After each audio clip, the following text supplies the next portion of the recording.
came as a shock and surprise to all of us that TDOT safety engineers said the bridge was not safe and we had to close it immediately.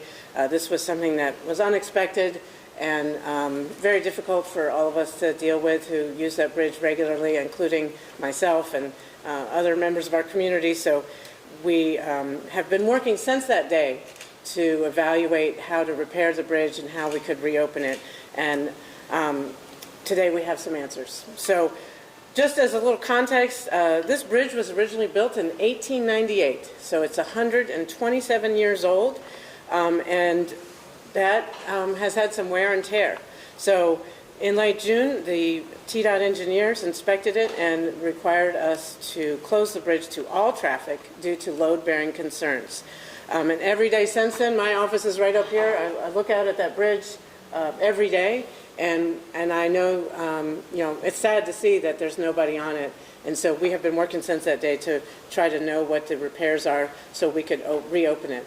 I've learned a lot about structural engineering in that time, and one thing I've learned is that this bridge that was built in 1898 did not include redundancy, the way modern bridges are built. So that means if one element fails, the whole bridge collapses, and it could be catastrophic and have mortal consequences. So just as an illustration for that wear and tear that happened since 1898, here's a nut that is cracked. You can see this is from 127 years of load bearing, and of course this bridge built in 1898. Nobody had cars then. It was like horse and buggies and people walking, and so it's really remarkable how long the bridge has lasted, frankly. And here's another example of a nut. This is a wear and tear, just from 127 years of bearing traffic, and again, the loads it was bearing in the first 60 years was maybe lighter than the loads it's been bearing in the last 50 years. So the wear and tear is we could see it, and it's tangible. And so we're really grateful for our structural engineers, our TDOT safety inspectors for catching this before anybody got hurt. With public safety in mind, we are now aware that the bridge, unfortunately, is never going to be able to resume everyday traffic. This is not something we were hoping we could restore it back to its regular loads, and that is not possible because of the wear and tear after 127 years. We are, however, glad to announce that we do expect to be able to reopen it to pedestrians and cyclists, and after additional load-bearing evaluation and analysis, we also hope to be able to open it to emergency vehicles and the CAT bus on a limited, controlled basis with some kind of gate. We don't know exactly how that looks, and we have to, of course, get this all approved through TDOT safety engineers before we move forward.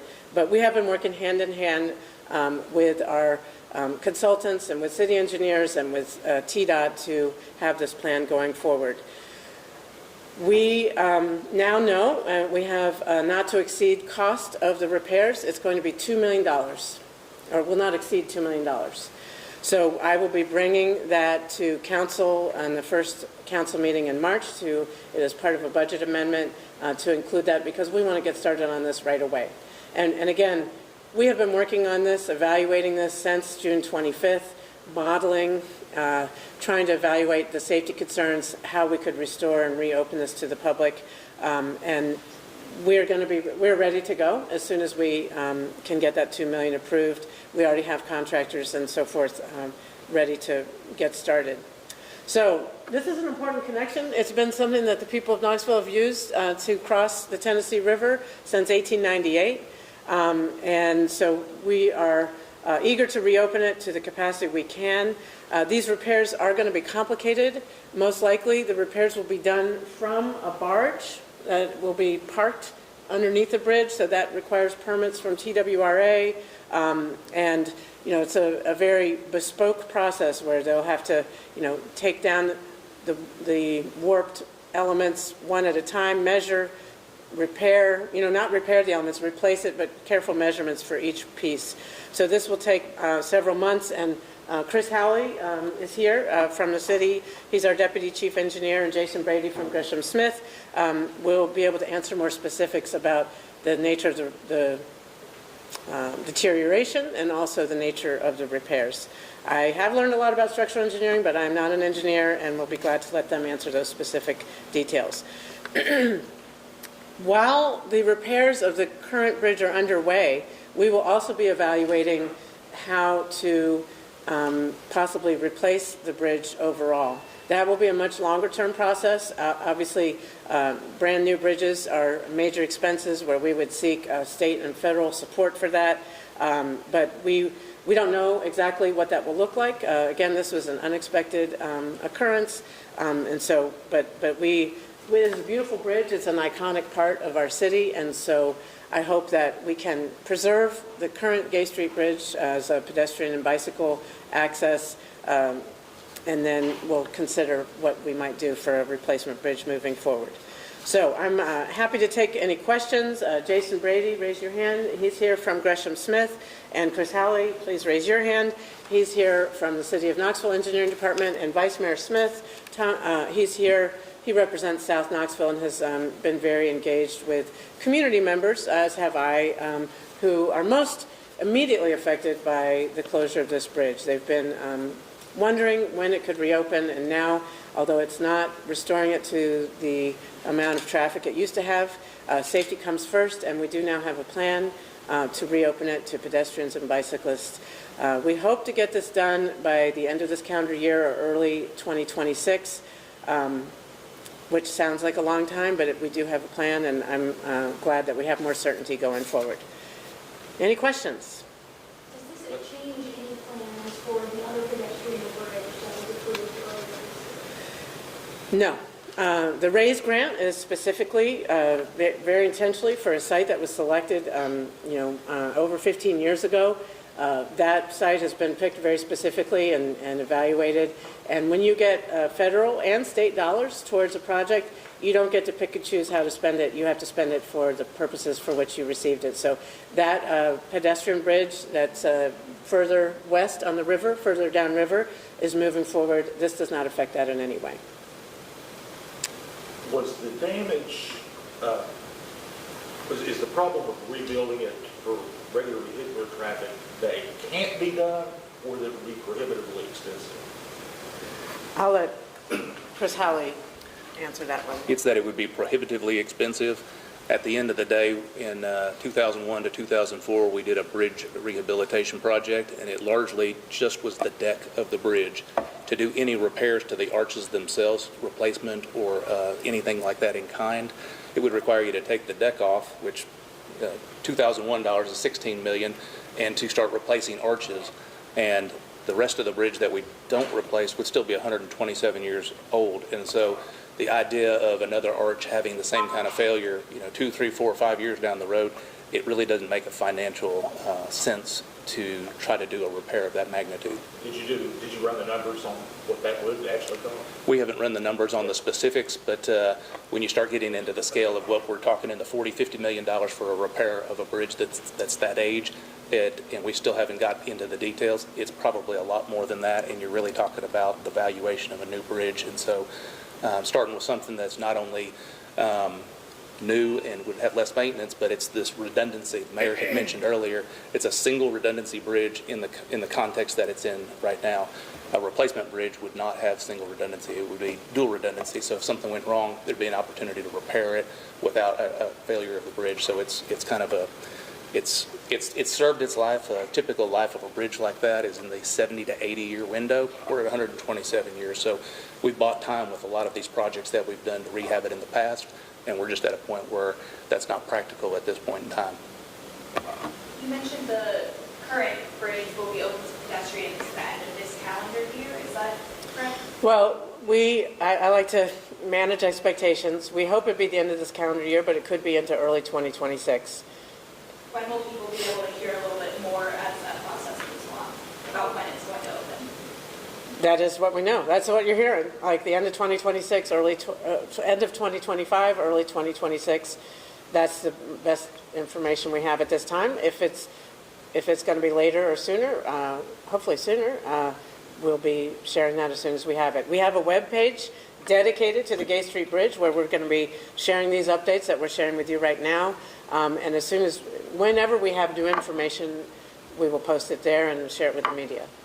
How can people engage with the process of the new bridge that you announced?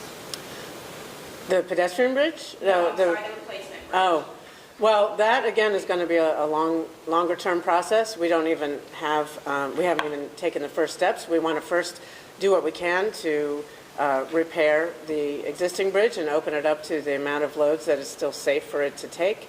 And considerations of replacement bridges, we will engage the public. That's going to probably be something that we worked with TPO, and again, we'll need federal and state funding. So all the regular processes will have to, we'll have to go through that so the public can engage with that all along.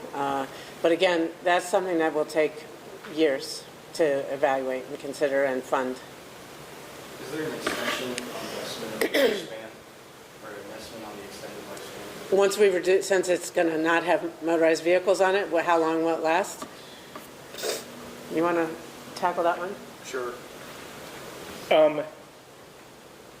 Our intent for doing these repairs is to allow the city time to be able to go and get funding to replace the bridge. And so we're hoping that maybe that's somewhere in a 5 to 10 year window, but we don't expect that this bridge is going to be in service any longer than that.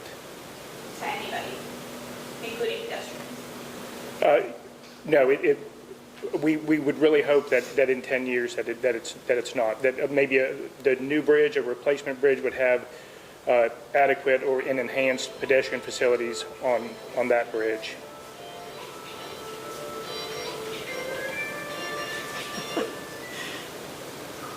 Would you mind restating that? Yeah. I'm sorry. Yeah. But just going again, you said that in 5 to 10 years' time, this bridge, you're not We don't think so at this time. That's our intent of doing these repairs is to buy ourselves a little bit of time. And we're thinking maybe that's 5 to 10 years to give the city enough time to get a replacement bridge planned and get funding for that bridge planned. But no, the idea of this lasting longer than that is not really what we're doing these repairs for.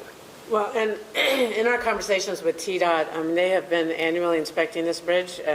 That's the normal course of business, and they have said that they're going forward, they would expect it more frequently, maybe every 6 months or more as needed. So we want to make sure it's safe. That's top concern. And, but we think that with these repairs that cost $2 million, that we'll be able to reopen it to pedestrians and bicyclists and emergency vehicles, for up to 10 years, maybe longer, but it buys us some time, as he said, to consider what to do for a longer-term solution. Mayor, you mentioned the safety is first aspect and how they might move to 6-month inspections. How can maybe somebody from engineering talk through how within the year of time that the bridge wasn't inspected, something happened to cause this level of damage? Okay, yeah, Chris, you want to field that? To tell you exactly what happened in that window of time, it's actually an every other year process. They have started in more recent years doing this more frequent inspection because of the age of the bridge. It's not common amongst other bridges throughout the community. But to tell you exactly what happened, we don't really know that information. What we know is that when they did their last inspection, which was in 2022, that the bridge was rated as fair. And in this case, it went down below fair, poor, and then they asked us to close it because of the critical nature of it. And so to say exactly what happened to cause some of these during that time, we just don't know the answer to that question. I'm not sure anybody knows the answer to that question. Yeah, but I invite you and other members of the media to look at these images to see, a layperson like me looking at them, I'm like, oh, looks the same as ever. What's the problem? But an engineer, it might, can look at it and be like, oh, well, this is supposed to be smooth and it's, wavy. And, maybe some of those issues, weren't noticed or didn't exist when the safety inspection happened in 2022. We don't know. We don't have images from that time. Could one of y'all explain the images that are up there? Sure. Dawn, if you can point to the center image and show the low chord that's in question. So this low chord, it may be tough to see from a distance, but it's designed to be in a straight line, and it is not. It has buckled, so it's got kind of a wavy shape to it. It's not supposed to look like that, and so Where we point to the waves? Yeah, it's like right this area right here. You can kind of see how it's straight right here, and then you can see how it's buckled laterally this way, and it gets right here. And then in the picture to the left of that, what happens is this starts to move as it puts additional pressure on the lacing bars. You can see in that picture where that lacing bar, they should be nice and flat, and then the one in the center is obviously distorted. And so that's part of our repair, is getting in there, taking off those lacing bars one at a time and replacing them with good new metal, and then for the member that is showing the signs of distress, putting in additional shoring over to the other side, which is continuing to remain in a straight line, and so that they're sharing the load better. That's the idea of the repair. And that's also that buckling is the nature of the need to close the bridge. Just a question of clarification, the long-term plan is to replace the bridge, is that correct? Well, we're going to evaluate that and see, what the traffic needs are and that sort of thing. So, yeah, I think that's an important connection, and I think that the people of South Knoxville have grown accustomed to that. Exactly what that looks like remains to be seen. But yes, I think that's an important connection that we need to maintain. And again, we have a lot of questions to answer on that. We don't have a fixed plan yet. Is the city still seeking $100,000 at council next week for the contract with Gresham Center? Yes, that is on the schedule. That's on the agenda for next week. So, Vice Mayor Smith is here. Obviously, council members are very concerned about this closed bridge, and I think that they'll be happy that we're able to move forward, even though it's not a 50 or 100-year solution. It does sound like it's a 10-year solution. And what does that addition cover? The contract? What does that 100,000 contract cover? It basically will help cover when the construction begins, and we have a contractor out there working. We need experts to monitor the work that they've done, and Gresham has those experts on their staff, and they'll be the ones to do those inspections to make sure that things are done properly. Another engineering question. Given its current state, remember they closed it in June, how long could it have gone, or was it in imminent danger of collapse? Or is that to be determined? I don't think we have an answer to that. No, we cannot determine that. We just know that it doesn't look like it should. It's really hard to measure catastrophes that don't happen. But I am really grateful for our safety inspections. You don't want to be, the mayor that didn't stop traffic on a bridge because it might have collapsed. So we don't know when or if it might have been a catastrophic failure, but we know that we're addressing it now. You have time for one more question. For the people who rely on the bridge and will continue to need another valve to release the pressure in South Knoxville, is the city going to do anything else in the meantime of when conversations of the new bridge? Well, we've already taken some measures to improve traffic flow on Chapman Highway. We're working closely with TDOT to improve some safety measures on the Henley Bridge. And we have a lot of projects going on Chapman Highway for improved safety, for pedestrian crossings, for automatic traffic signal improvements. So there's a lot of work going on Chapman. We also, of course, have the James White Parkway Bridge, Alcoa Highway Bridge. So I think that, as inconvenience, as big of an inconvenience as it has been, people have found a way since June 25th to navigate that, and we want to make sure that the extra loads going to other locations, are done as safely as possible. So there's a lot of projects in place, particularly for Chapman Highway, and obviously Alcoa Highway is an ongoing, state TDOT project. So I'm confident that people can get around the city, not necessarily the way they have the last 127 years, but there are other ways. We're a city. We have many connections. We want to fix this connection. It's not going to be the way it was before, but we are going to restore that connection to the best we possibly can. Can I just add one thing to that, Yeah. Mayor? Thank you. There's been, over the past year, I've been able to listen as the mayor and talk to a lot of people who live in South Knoxville and rely on all the bridges. And so I support all the bridges and want them to all be open as much as possible. But there's two things that have been made clear. One is people like that bridge for its practical use and for its iconic design. So I think to the mayor's point, whatever new bridge emerges a decade down the road needs to retain that kind of iconic nature. The second thing is, if we can't have it and it's not safe the way it is now, let's reopen it to what we can, particularly Sevier Avenue merchants.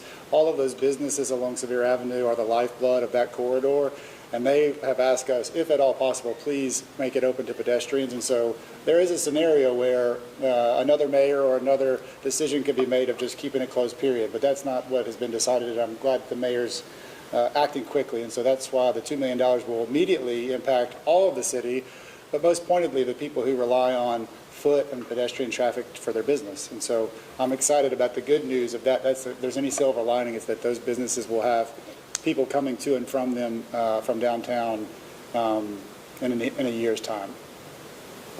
Thanks. All right, thank you all very much. You can come see the pictures if you want to hold the damaged nut. You guys have